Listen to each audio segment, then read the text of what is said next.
আরেকটু যদি করতাম তাহলে একদম কালো হয়ে যেত। কি সুন্দর কালার হয়েছে তাই না? অনেক বেশি লোভনীয় হয়েছিল।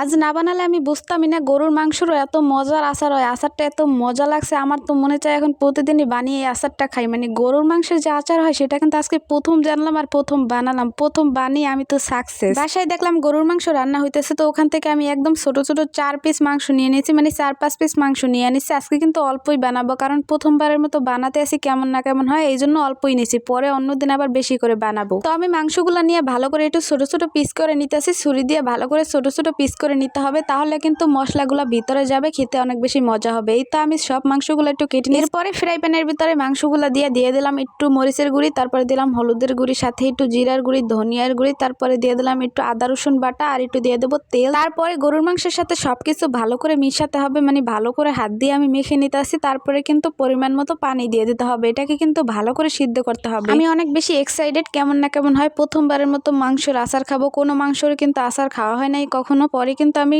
মুরগির মাংসের আচারও ট্রাই করে দেখবো কেমন লাগে। যাই হোক, তারপরে আমি মাংসটা ভালো করে সিদ্ধ করে নিতেছি। একদম পানিটা শুকিয়ে ফেলতে হবে। সত্যি বলতেছি, এই সময় এমন একটা গ্রান বের হয়েছিল, মনে হয়েছিল মানে কত জানি মজা লাগবে এখনই খেতে। আচারও আর বানিয়ে খাওয়া লাগবে না, অনেক বেশি সুন্দর একটা গ্রান বের হয়েছিল। তারপর আমি একবার ঢাকনাটা উঠিয়ে দেখছিলাম অনেকখানি পানি আছে। তারপর আর একটু ভালো করে শুকিয়ে নিছি। পানিটা যখন শুকিয়ে আসছে তখন কিন্তু ভালো করে পোড়া পোড়া করে একদম উঠিয়ে ফেলছি। আরে ভাই, এখনো কিন্তু অনেক স্টেপ বাকি আছে। প্রথম স্টেপ কিন্তু শেষ হলো। তারপরে আমি ফ্রাই প্যানটা উঠিয়ে অন্য একটা ফ্রাই প্যান বসাই দিলাম। এখানে দিয়ে দেবো 5 ফোড়ন, তারপরে দিয়ে দেবো কয়টা সরিষা, আর দিয়ে দেবো 2টা শুকনো মরিচ। এখন এই মশলাটা ভালো করে মিশাতে হবে। আচারের মেন জিনিসই কিন্তু এইটা। তারপর আমি ভালো করে এটা তেলে তারপর উঠিয়ে নিলাম। আমি কিন্তু 5 ফোড়ন অল্পই নিয়েছি, কারণ আমার কিন্তু আচার একদমই অল্প। অন্যদিন বলছিলাম বেশি বানাবো। তারপর আমি অন্য একটা কড়াই বসাই দিয়ে দিলাম সরিষার তেল। আমার কিন্তু বাসায় তেল আসছিল না, যতটুকু আছে ততটুকুই দিয়ে দিচ্ছি। তারপরে দিচ্ছি একটা এলাচ, দারচিনি আর তেজপাতা। ভালো করে একটু লাড়াচাড়া করে তারপর ওই যে মাংসটা দিয়ে তারপর দিয়ে দেবো কতগুলো রসুন। রসুন কিন্তু এই আচারটাই দিতেই হবে। ভাইরে ভাই, আচার খাবো রসুন দেবো না তা কি হয়? আচারের ভিতরে কিন্তু মেন জিনিসটাই হলো 5 ফোড়ন আর যে রসুন, এই 2টা জিনিস কিন্তু দিতেই হয়, তাহলে কিন্তু বেশি মজা হয়। যখন আচারটা খাবো রসুন মুখে চাবান পড়বে, সত্যি বলতে কি যে মজা। তারপর আরেকটু রান্না করে তারপর দিয়ে দিলাম 5 ফোড়নের যে গুঁড়ি করে রাখছিলাম তেলে ওটা। এই যে রসুনটা দিলাম এই কারণে কিন্তু অনেক বেশি জাল করতে হবে, তাহলে কিন্তু রসুনটা ভালো করে সিদ্ধ হবে, খেতেও মজা হবে। এই জন্য আমি বেশি করে একটু জাল করে নিতেছি। তারপরে কিন্তু মাংসটা একদম কালো কালো হয়ে আসবে আচারের মতো। এই জন্য কিন্তু একটু বেশি জাল করতে হবে, বেশিক্ষণ রান্না করে তারপর উঠাতে হবে। যখন মাংসটা উঠাবো তার আগে কিন্তু আমি একটু লেবুর রস দিয়ে দিছি। এখানে কিন্তু ভিনেগারও দেওয়া যেত, আমি তো বেশি দিন রাখবো না। এটা খেতে আমার 1 মিনিটও লাগবে না, এই জন্য আমি আর